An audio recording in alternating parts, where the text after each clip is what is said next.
স্বাস্থ্যের নামে ব্যবসা বন্ধ হোক, এই অঙ্গীকার নিয়ে ইংরেজবাজার শহরে রামবাজার সংলগ্ন এলাকায় অবস্থিত একটি বেসরকারি নার্সিংহোমের অভিনব উদ্যোগ। এবার থেকে দুস্থ রোগীদের বিনামূল্যে স্বাস্থ্য পরিষেবা দেওয়ার উদ্যোগ গ্রহণ করল নার্সিংহোম কর্তৃপক্ষ। এদিন এক সাংবাদিক বৈঠক করে এমনটাই জানালেন এই নার্সিংহোমের কর্ণধার আনারুল হক। তার সঙ্গে আগামীতে প্রত্যন্ত গ্রাম অঞ্চলে পৌঁছে গিয়ে বিনামূল্যে স্বাস্থ্য পরীক্ষা শিবির ও জেলা জুড়ে চলা রক্ত সংকট মোকাবিলায় রক্তদান শিবিরেরও উদ্যোগ গ্রহণ করা হয়েছে।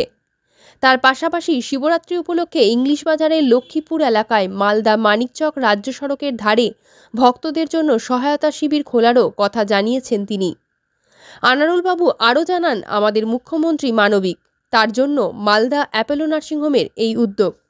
মালদা অ্যাপোলো নার্সিংহোমের পক্ষ থেকে নতুন উদ্যোগ বলতে আমরা দুস্থ রোগীকে আজ থেকে পরিষেবা দেব।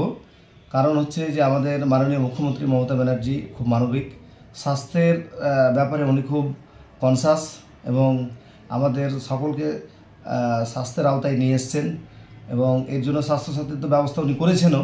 তাছাড়াও কিছু দুস্থ মানুষের জন্য আমরা পরিষেবা দেব বলে আমরা ঠিক করেছি। মালদা অ্যাপোলো নার্সিংহোম কতটা সাড়া ফেলবে?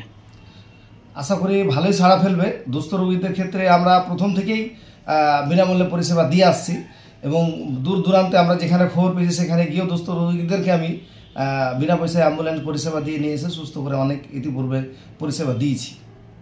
নিয়েছেন এছাড়াও উদ্যোগ নিয়েছি যে আমাদের ওই হিন্দু ভাইদের একটা শিবরাত্রি উপলক্ষে একটা ওই ফলমূল এবং তাদের গঙ্গার পানীয় জল নিয়ে আসার জন্য একটা ভালো উদ্যোগ আমরা গ্রহণ করেছি, যাতে তাদের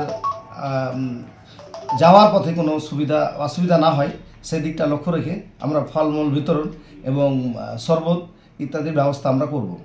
আপনার নাম? আমার নাম মিস্টার আনারুল হক, মালদা অ্যাপোলো নার্সিংহোম।